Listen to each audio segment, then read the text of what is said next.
What is up, guys? How are we doing? I appreciate you being here today. Today, we're going to cover everything we do like every Wednesday. We're going to cover the market stats. We're going to cover the active news stories that I see here in the area that I think you guys need to know about. So, if you're looking to buy, you're looking to sell your home in the area, or you're looking to invest in Northeastern Florida, you're going to find some relevant information in this live stream. So, I'm going to get off the bat. I'm going to start on something that I've been doing a little research on. I'm coming out with a Florida housing market report. So I just want to give you guys a little bit of a sneak peek into what I'm working on, just so we can, kind of just put the good information out there, tell people what's actually going on in this market, in Florida in general, and also Northeastern Florida. So I'm really excited to share this. But first, as you know, we always do every Wednesday, 8 p.m. I'm here for you guys. And I'm asking you where you're from, where you tune in from, where you're watching. Let me know in the comments below. If you have any questions, this is also the time for you. So I'm going to cover the relevant news stories that I see. But if you have any questions or any comments or news stories that you've seen that you'd like my comments on, I'll check it out. We can pull it up right here. So leave me a comment below if you have any questions. I'm here for you. So the one thing also I do want to cover is I do have a newsletter now coming out every single week. We're covering these kind of things that are happening. So if this isn't your format, if you rather just read it or kind of just get a touch or just know where the articles are all coming from, the newsletter is going to have some great information for you. And it's also going to give you my latest YouTube video. So if you want to sign up for that, just go to my website, which is in my descriptions and the about section of my page. So let's see. I'm going to hop into the first thing. So just let me know in the comments where you are below. I'm going to share my screen here and we're going to check out the sun stats, which are the stats that I found out that I'm allowed to access because I'm a part of the Florida Association of Realtors. But this is something that most realtors, I imagine, don't even know exists because I'm a pretty techie person. Obviously, I'm here on YouTube and I didn't know it exists. But it's a great tool. Oh my gosh, I'm loving it. So I just wanted to go ahead and just look at the active inventory today versus 2008, because everyone's comparing today to 2008. So let's get clear on what's going on here.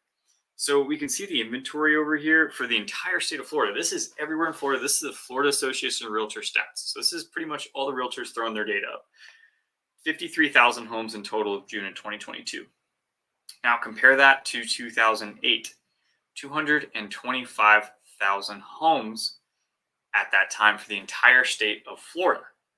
Now, let me know what you think in the comments below, but we are in a totally different market than we were in 2008. Are there some things going on right now that are making people second guess decisions? 100%. Interest rates are going up, war, the economy, inflation. All those kind of things are factoring into what's going on in today's market and how buyers and sellers can use that information in their negotiations and strategically pricing their properties. So you can see here, 53,000 homes. I'm sorry, I stopped sharing, but 53,000 homes comparatively back to that point, we had 225,000 homes on the market in June of 2008. And I'll share my screen one more time here just so you can see it. Let's see, boom.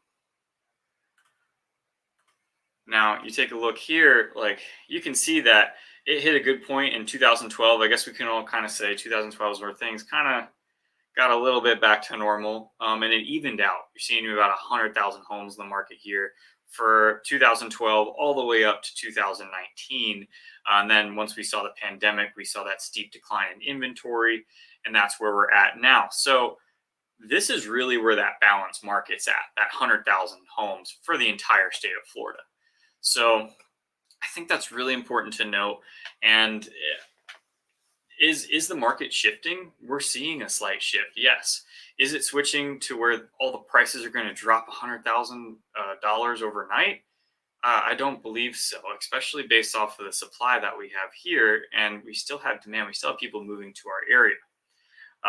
So the next thing I wanted to cover is the median days on market and also the average sale price. So we'll compare Florida and St. Johns County here just real quick. So put that here, market stats. You know what? I'm going to check these comments real quick. I see Shane Morris. Came here to my tablet, as have you also on my TV. Bless you, great sir, and bless the great city of St. Augustine. Shane, I appreciate you being here. I appreciate you watching on the tablet. You left that comment at 7:30, so you're early to the party. I appreciate that. Thank you so much for being here.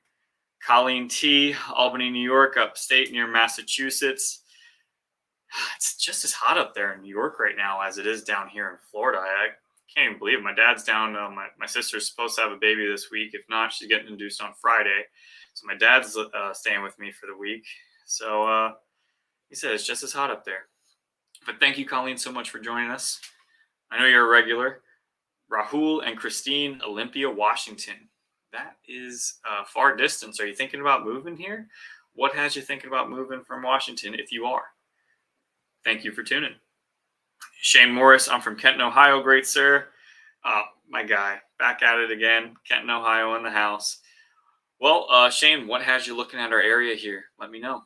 So I'm going to go ahead and move on to the more stats. So let me share my screen again. So let's check this out. So this is all good information, right, guys? If it is, let me know. If it's not, let me know. So I'm going to switch it to June of 2019, just because that's the main thing I wanted to compare here, because that's our most recent market, right? Before the anomaly years of the pandemic in 2021 with the very, very low interest rates. So right now we're looking at the active inventory. Let me switch that so we're looking at the average sales price, okay? So let's check out here. Average sales price, June of 2019. $353,000. Prices have actually dipped from May to June, right?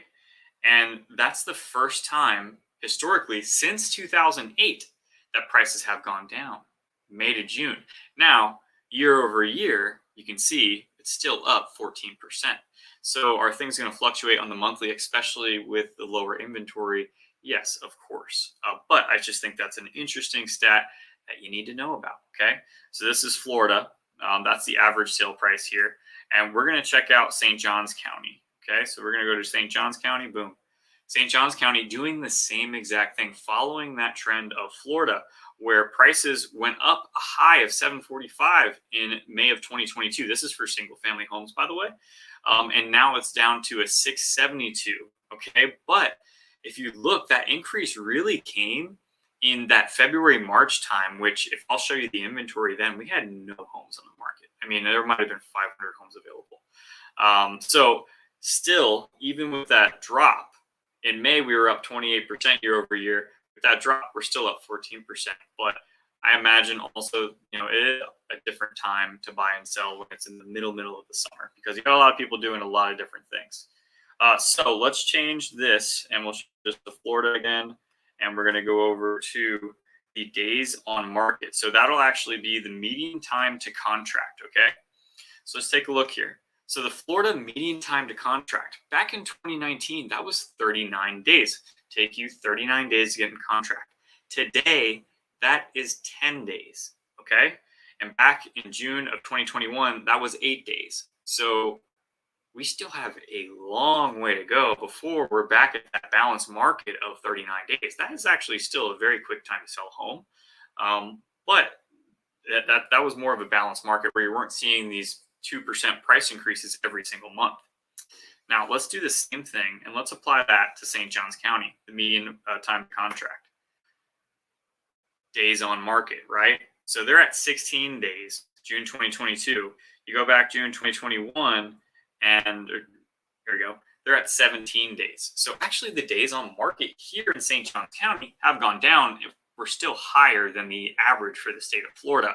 But you compare that with June of 2019, we were higher than the state of Florida then at 61 days. So those stats are, I think, really important when you're looking at our macro market of Florida and also the micro market of St. Johns County.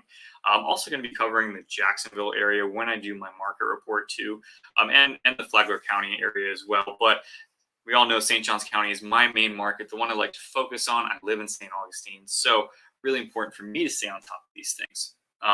What do you guys think about what I'm showing you here? Do you think that I'm being misleading in the information that I'm giving out, or am I just trying to spit out the facts here and give you an accurate portrayal of our market?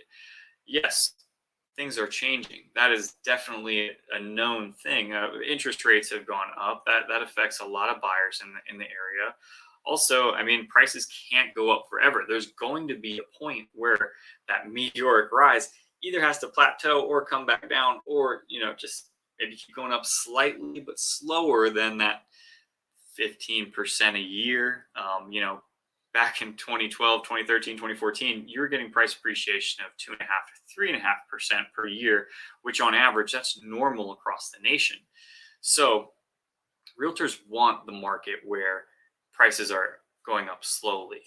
And also, as a buyer in this market, you can take this information and you know that, okay, things are changing. The market is shifting slightly, but that's going to help you with your negotiations. You're not going to be able to get everything you want, but you might be able to get the seller to take care of a repair or two. Or you might be able to write a contract with an appraisal not waived. So that is important for you as a buyer, and it protects you as a buyer. As a seller, this is important information to know, because really things have changed, but have they changed locally to your area? Because all this stuff is specific. You're reading national news stories. You need to be making sure you have the local knowledge of what's going on. So really, as a seller, it's still a great time to sell.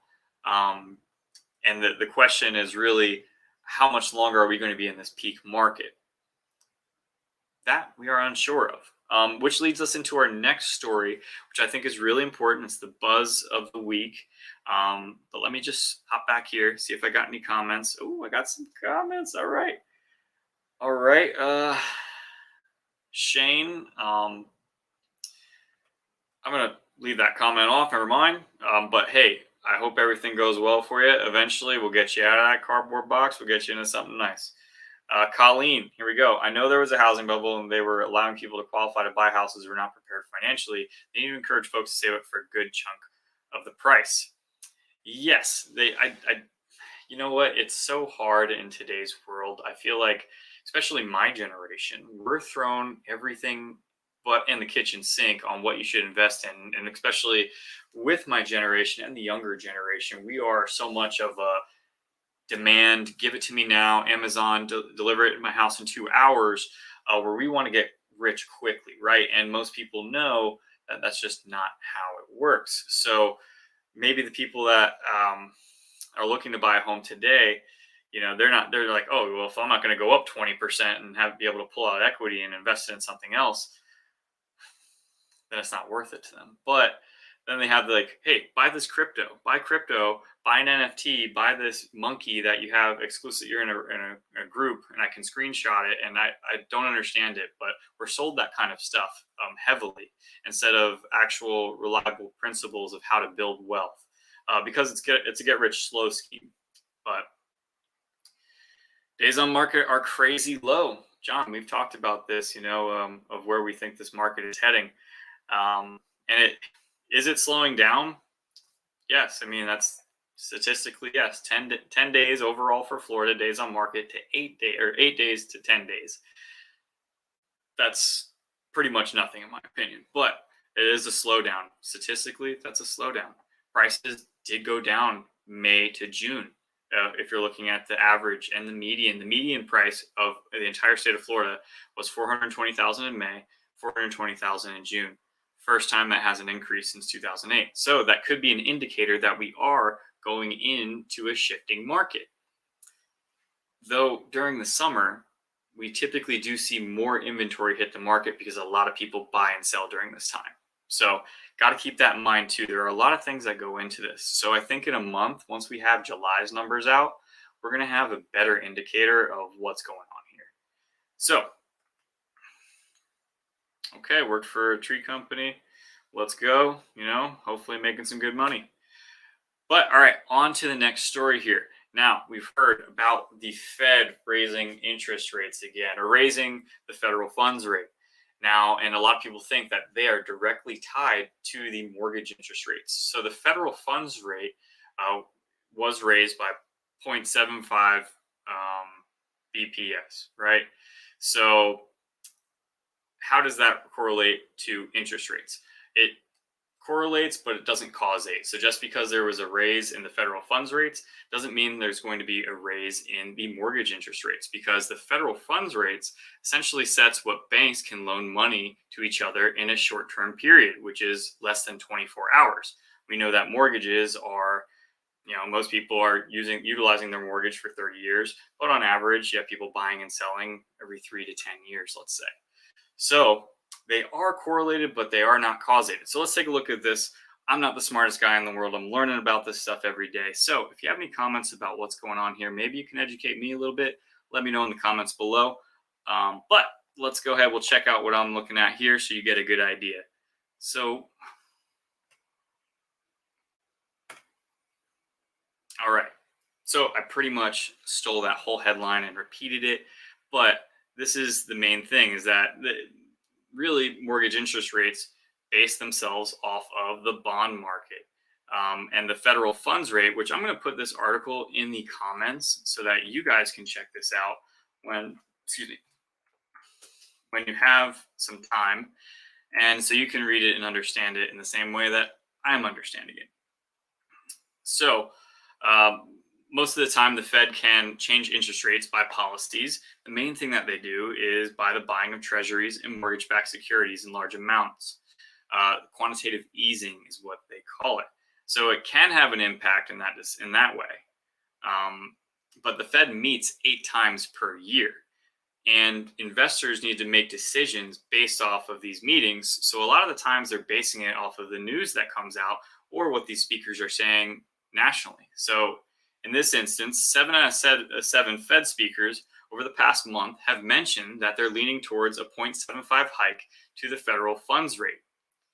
So the market can show up to the party in advance of the Fed because they understand what's going on. They say, in this situation, we could potentially see interest rates go down. And from all my buddies in the mortgage loan officer business, they're all telling me that we could see interest rates go down. As of right now, they're hovering around 5.5%. And if we do go into a recession, which who knows if we're in one now, they think they're supposed to say tomorrow if we are officially in a recession or not, then we'll probably see those interest rates go down. So I'll, of course, be here every Wednesday at 8 p.m. I'm going to plug it real quick. Every Wednesday, 8 p.m. I'm here going over this kind of stuff. Any questions that you guys have, I'm also answering those in the comments. So if you do have questions, don't be shy. Leave them in the comments below because I'm here for you guys every Wednesday, 8 p.m. Okay? Beautiful, beautiful. Okay, so let me change my banner. All right, so the next thing that I wanted to talk about, and the big thing was, those are some big news stories there. Of course, what's going on here in our market.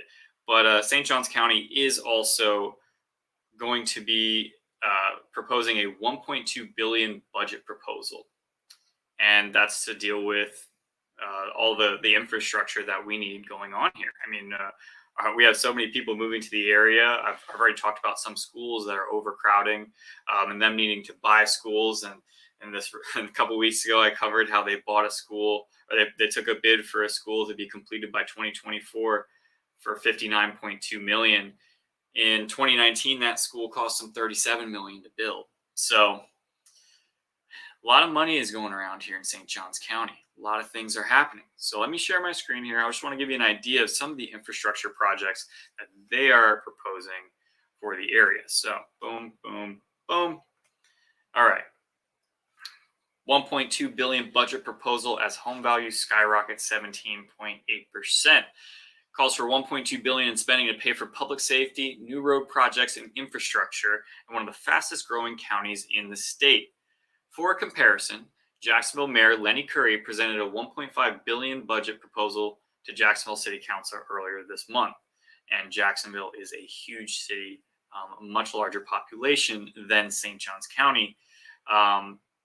So let's go down here to what they're proposing to do. A couple of notable capital improvement projects in the $1.2 billion budget schedule. $110.8 million for a wastewater treatment plant near Hastings. Now, I've talked about Hastings before. They're having a redevelopment of the main street down there. It's also right off of 207. So I'm going to show you where that is on the map, and you're going to see why that could potentially be the next place to look for a house if you're looking for a home under 400,000 and you're not trying to be right in the city, you're not trying to be in the hustle and bustle. Hastings may be the place for you to go. Now, so you have major roads connecting here. You have 207 going through here. 207, I've covered in an entire video why I think that's a hot spot for development, because between US 1 and 207, they have like 4 hospitals being built or currently finished. They have DR Horton and Trotta. They have a couple other home builders that are looking to build in there. So that's all right here, and that has access to downtown. But on the west side of 95, this relatively remains untouched. I mean, you can take a look at the satellite imaging here. You can see it's mostly farmland, it's mostly green, mostly pastures.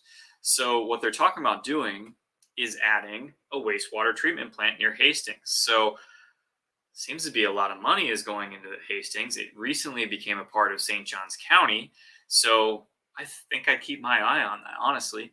35 million for road projects, including many in the fastest growing area around County Road 210. I've talked about County Road 210 in the past. That area is actually a shit show when it comes down to the traffic. You have so much new construction going on 210 with Beach Walk, Beacon Lake, Nocatee, all within that little area there. And then on the west side of 95, you have a ton of development going on there as well. So there's new construction all around the northern part of St. Johns County. And with the construction along Beach Walk, which is right on 210, along Beacon Lake, that area is very confusing. And I imagine there is a ton of car accidents right there. So they need to work on that 100%. $5 million for a sheriff's office service facility. I imagine that'll probably be in the northern part of St. Johns County. And $3 million to expand waterway access. So that is, I mean, if you go over to the Volano Beach ramp, or sorry, it's not the Volano Beach boat ramp. What is it called? John, help me out. I know you know what it's called. Volano boat ramp. There we go. All right, so the Volano boat ramp. You go over to the Volano boat ramp on a Saturday, packed. You're going to see people parking all along, pretty much all the way up to the bridge. So that is going to be, I think that's a welcome change, because we need to have more public access for people to get into the water. Because not everyone can afford the beach house. Not everyone can afford to live on the intercoastal. So people need options to get out on the water, because that is one of the best things about living here. So let me pop back over here. I got a couple viewers and I got one comment. Let's go. Colleen, water seems important in that new area development. Yeah. It definitely is. I mean, it's more of a rural area, so I imagine a good bit of that property out there outside the main town of Hastings is actually probably septic, so it's not going to be using the public sewer. So that would be additional, another thing to hook up into. I think that would be great. So let me go on to the last news story here that I have, guys. If you have any questions, leave them in the comments below. I'm here for you. So let me click this off here, and we're going to go over to the last important news story of the day. Let me share my screen. And this one, I'm going to end on a solid note. This is about Jacksonville. Jacksonville Council approves reduced tax rate. Unanimous Tuesday night as Jacksonville City Council voted to lower the property tax millage rate for the upcoming year. Would amount to a little over $12 per 100,000 in taxable value. So if you own a $300,000 home, that is going to save you $36 per year. Now, their reasoning was because the economy, because inflation and gas, everything like that. So we're trying to do what we can. It's $36 for most of the people. Let's say it's $48 for most of the people living here. You just got most people Uber Eats. I mean, I don't know. I mean, what more can we ask for? We get one meal. I don't know. Taxes are definitely needed to improve the area. I think Jacksonville probably could just have not done that and continue to improve the infrastructure in Jacksonville and maybe possibly attract more businesses, because that $30 to $60 between each property owner is probably not going to do anything for them. I hate to be the bearer of bad news, but that's what's going on in today's world. A lot of these politicians are writing up these news stories, making it seem like they're doing a whole lot for people, and then at the end of the day, it's just kind of doesn't make sense. But I'm not a city planner. I'm not on the city council, so I'm able to just sit back and criticize. Let's see here. Low carb boating, not a good move for not a good move for Jax. Spend money on fighting crime. Now, that they do have more crime in Jacksonville than they do in St. Johns County. Well, just in Duval County over St. Johns County. Though I'm not sure how much money they put towards it. I'm sure it's a considerable amount. But guys, this is it. It is looking like, looks like it's 8:30. So I'm going to get off here in a little bit. It looks like Colleen's got a question. I will answer. Colleen, I always like to know how restaurants are doing. Kind of gives an insight into people's attitude. Do they go out or stay home? So are you talking about the restaurants if they're full, or like what I'm doing, or I just ate out tonight? I probably shouldn't have, but I did. I would say that, and this is something that is really unique to our area because we have such a large vacation market. Most of my friends that are in the restaurant business, in the industry, service, bartenders, managers, they're all saying that it's still very busy. And that hasn't changed since the beginning of COVID, really, because for the longest time, we were pretty much the only shop open. And then people staying inside, if they were on certain states had different qualifications for their lockdowns and restrictions. So we weren't like that, really. I mean, pretty much after a month of that initial lockdown, people were not wearing masks, going to wherever they were going, and kind of things went back to normal. Now, there were some time restrictions on when bars could be open till, but I think maybe 2 or 3 months after the lockdown, we were completely done with everything and 100% open. So people were traveling here because of that. If they needed to get out of the house, they were going stir crazy. Why not drive down to Florida? And that's also the other thing. People couldn't travel internationally because flights also became more difficult. They didn't want to deal with the mask on the plane, whatever. So driving to your destinations became more attractive. So a place like St. Augustine that maybe wasn't always on the top of people's lists, it became a drivable option. And, it's also in Florida where they're not really having any restrictions on what you can and can't do. So we've been busy since that point. Now, with international travel starting to lighten up a little bit, with cruises starting to go out, and I think with the fear of COVID and overall disease is kind of going down, I think, or maybe people are over it, whatever that is, I think we will see some change. Before a restaurant worker could tell you, hey, it's October, it's dead season, you can take off during that time. But when pretty much right after Thanksgiving through January, it's getting busy again. Then you have a little lull till spring break. Then from spring break, pretty much through summer, you're hitting that busy time again. So from what I'm seeing, I just went out with one of my buyers from YouTube. They purchased in Watersong in Rivertown, which is a 55 plus active adult community in St. Augustine, St. Johns County. We just went out to eat at Ember and Iron, which is a brand new restaurant, which is in the northwestern part of St. Johns County. And it was a Thursday night, and it was absolutely packed, and it was raining like you've never seen before. It was a torrential downpour, and the restaurant was full. So yeah, I don't feel like spending has slowed down in our area, and I'm not sure in the northwestern part, like that Ember and Iron story, that's pretty much all people living here. You're not a big tourism area in that northwestern part of St. Johns County. You're talking about like historical St. Augustine, that's pretty much always busy. Open or close. So I think you mentioned before about another restaurant closing. So as one restaurant closes, another restaurant opens. It almost seems like every day you hear of a new food opportunity coming into the area. If it's not a restaurant, like a sit-in restaurant, dine-in restaurant, or it's a new food truck, they're coming all the time. So one thing that did close was Scarlett O'Hara's Dos Gatos. They've been open for a very long time.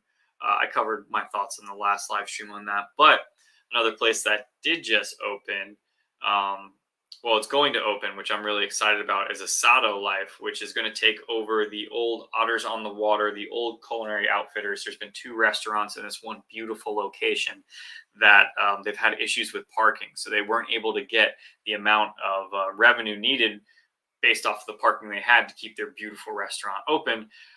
So it's gone through changes within the past 2 years. It opened right after COVID. So it went from Culinary Outfitters to Otters on the Waters, two different, very different style restaurants. And now it's going to be an Asado Life, which is like a open air grilling experience. I think it's a Brazilian grill. I could be wrong on that, but it looks amazing.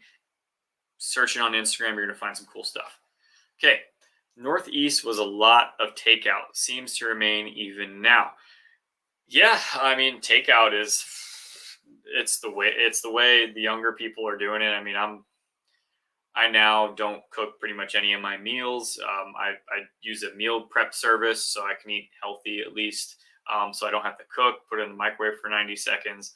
And then I'm done. It works really well for me and my wife. We get it here in town at St. Augustine. Better Bodies St. Augustine is the gym, but it's run by Sporks, which is a little lunch spot I love. It's run by my friend Miles, and he does all the food for the meal prep at the gym. So put your order in weekly. You have 4 different choices. You get a lot of good options. But yeah, a lot of the takeout is still happening, and I think that's going to continue to happen in northeastern Florida. The one thing is that the delivery charges. Oh my God, I think about this. When I was a kid, you just ordered a pizza. The pizza cost what it costs, and then you tip the delivery driver based off of the cost of the pizza, right? And if it was raining, you give them a couple extra bucks. Now, the pizza delivery driver, you don't call the store anymore. You order it through the app. The pizza delivery driver has to get tipped, but then there's also the fee that you have for Grubhub or whatever kind of service, and then the restaurant charges you more because then they're taking a cut. So they charge you more for the pie than you would eat in because whatever service is taking a cut from them. So it's just, pizza's gotten way more expensive. I'm against it.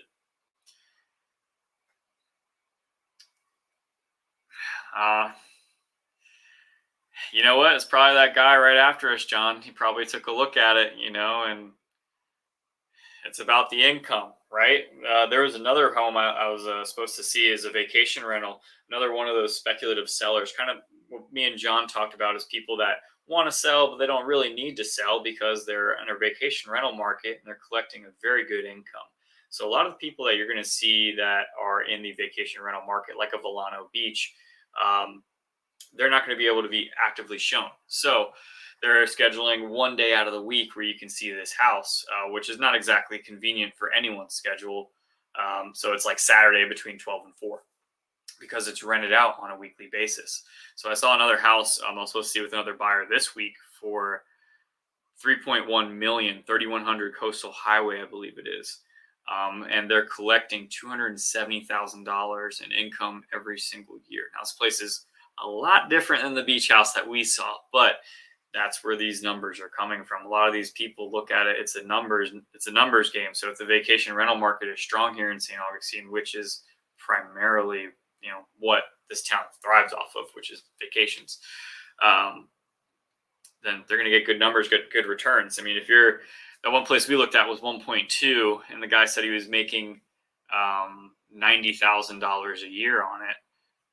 It's a pretty good investment. It's a pretty good return on income, but the house needed a lot of work. It did. So I totally understand why we didn't move forward on that. It needed a lot of work.